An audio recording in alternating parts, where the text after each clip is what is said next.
पर्यंत गुन्हा दाखल होणार आहे. आम्ही तुमच्या कर्मचाऱ्यावर विश्वास ठेवून थांबलो आणि तुम्ही आम्हाला सांगितलं की सकाळपर्यंत गुन्हा दाखल. आता आमच्यावर गुन्हा दाखल करायला तुम्हाला 1 मिनिट सुद्धा वेळ नाहीये. तुम्ही काय म्हणले आम्हाला की आम्ही तुमच्यावर गुन्हा दाखल करू आणि त्यांना 15 घंटे तुम्ही त्यांना साधी नोटीस देत नाही. दुःखद घटना आहे, परंतु ह्या अशा गोष्टींनी याचा प्रतिकार करून काही होणार नाही. नंतर परत ह्या अशा परिस्थितीमध्ये आम्हाला तुमच्यावर गुन्हे दाखल करायला भाग पाडू नका. ऐका ना, गुन्हा दाखल करा तेवढं चांगलं आहे. फक्त आमची एवढीच विनंती आहे की आमच्यासोबत त्या कंपनीवर सुद्धा गुन्हा दाखल करा. कारण काय आहे, त्या कंपनीला सोडून जे गुन्हेगाराला सोडून जर तुम्ही आमच्यासारख्या लोकांवर गुन्हा दाखल करायचा असेल तर मॅडम तुम्ही त्या आता सगळ्या गोष्टी एडी रजिस्टर झाली, त्या सगळ्या गोष्टी तपासात निष्पन्न होत असतात. याच्यामध्ये लगेच गुन्हा दाखल करून होणार, जे काही व्हेरीफाय करून प्रॉपर होईल तेच होईल. कोणावरही चुकीचं तुमच्यावरही अन्याय होणार नाही, पुढच्या व्यक्तीवर अन्याय होणार नाही. जो चुकीचा असेल तो चुकीचाच आहे. एकच रिक्वेस्ट आहे की पहिले तुम्ही त्याच्यावर गुन्हा दाखल करा. वो डीपी के पास से गुजर रहा था और उसको करंट लगे उसका इंतकाल हो गया. कल 11 बजे तक इतनी ही तादाद में लोग ग्रामीण पुलिस स्टेशन में थे कि एक बाप का बेटा जिसका इंतकाल हुआ है और सिर्फ इनकी ये मांग थी कि जिस वजह से हमारे बेटे की जान गई उस पर गुनाह दाखिल करो, ये हमारा राइट है. कल पुलिस ने हमको ये बोला, ये बच्चे का बाप है जिसका बेटा 14 साल की उम्र में इस दुनिया से चला गया. यहाँ कोई जज्बाती सियासत कोई नहीं कर रहा है. कल हमको पुलिस ने ये कहा कि कल सुबह तक हम उस पर गुनाह दाखिल करेंगे और हम लौट गए.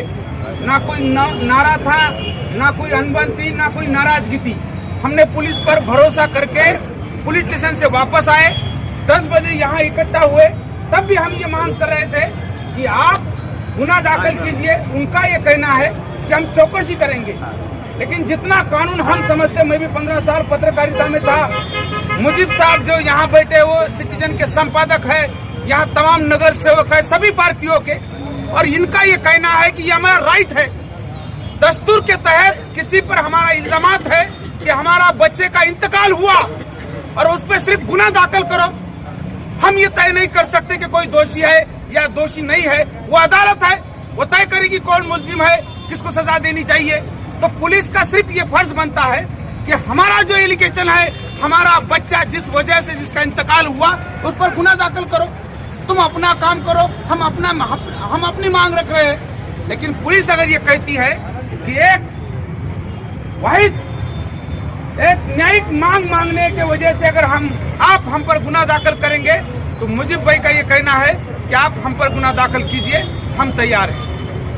और हमारी किसी से कोई जाति दुश्मनी नहीं है. हमारे तमाम मसाइल है. मैंने ये कहा कि मुसलमान के गलियों में, तो मुजीब भाई ने मुझे रोका, मुसलमान की गलियां मत कहो, गरीबों की गलियों में. सिर्फ गरीब के गलियों की जो डीपी है वो खुलेआम नंगी है. अमीर जहाँ रहते हैं वहाँ की डीपी पूरी बंदोबस्त के साथ है. कोई अमीर का बच्चा मर नहीं सकता, लेकिन गरीब का बच्चा एक पल में मर सकता है. और उसकी मौत की कीमत देखो क्या है. रास्ते पे आकर के हम बैठ गए और एक गुनाह दाखिल नहीं कर पा रही यहाँ की हुकूमत और ये पुलिस वाले लोग. और हमारी सिर्फ ये मांग है कि अदालत बैठी है, वो तय करेगी किसका गुनाह है, कौन गुनहगार है, कौन बेगुनाह है, वो अदालत तय करेगी. और हम फिर से एक बार कह रहे हैं, मुजीब भाई ने कह दिया कि गुनाह दाखिल होगा तभी यहाँ का बंदा उठेगा, और तब तक हम नहीं उठेंगे.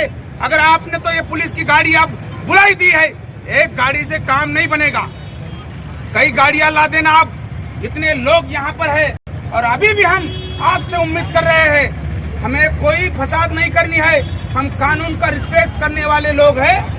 एक रास्ता बंद है, ये दूसरा रास्ता तय होगा और ये गाड़ी आपको नहीं जमेगी और गाड़ियां लानी पड़ेंगी. इतनी तादाद में लोग यहाँ आएंगे. क्यों? क्योंकि इस बाप